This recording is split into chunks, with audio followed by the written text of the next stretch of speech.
આપ જોવો છો તેમ દેશમાં અને ગુજરાત અને જામનગરમાં ખાસ કરીને અત્યારે જે ગેસ સિલિન્ડરની વાત છે, ગેસ સિલિન્ડરની ખૂબ અછત છે. અછતની પાછળનું કારણ આ સરકાર છે.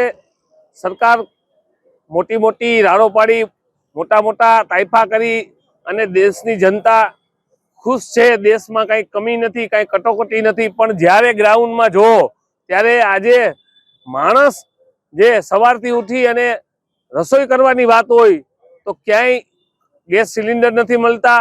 ગેસ સિલિન્ડર ઓનલાઈન ફોનથી પણ ક્યાંય નોંધાતા નથી.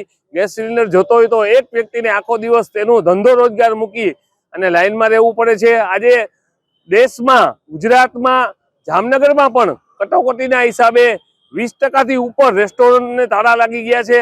એક બાજુ મોંઘવારી, બેરોજગારી અને આ સરકાર ભ્રષ્ટાચારમાં પડી હોય ત્યારે એને ઉજાગર કરવા વિરોધ પક્ષનું કામ છે. આજે જામનગર ખાતે જ્યારે મુખ્યમંત્રી આવતા હોય ત્યારે મુખ્યમંત્રીને કોંગ્રેસ દ્વારા સલાહ તો ના અપાય, પણ અમે એનો વિરોધ કરીએ છીએ અને કહેવા માંગીએ છીએ કે જામનગરની જનતાને જે ગેસ સિલિન્ડર છે એમના ઘરે જે મળતા હતા એમ મળે.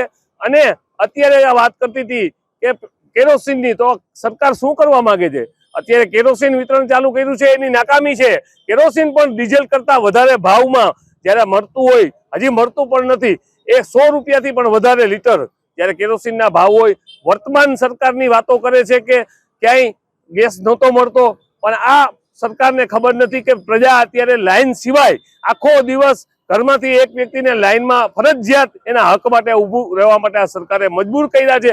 આવતા દિવસોમાં જનતાઓ નક્કી કરશે ને આવી સરકારને ત્યારે જમીનથી ઉખેડીને ફેંકી દેશે. ત્યારે કોંગ્રેસ દ્વારા આજે ઉગ્ર વિરોધ કરી અને જામનગરની જનતાને ઘરે ઘરે બાટલા મળે અને ક્યાંય એને લાઈનમાં ના ઊભું રહેવું પડે, એ અમારી માંગણી હતી.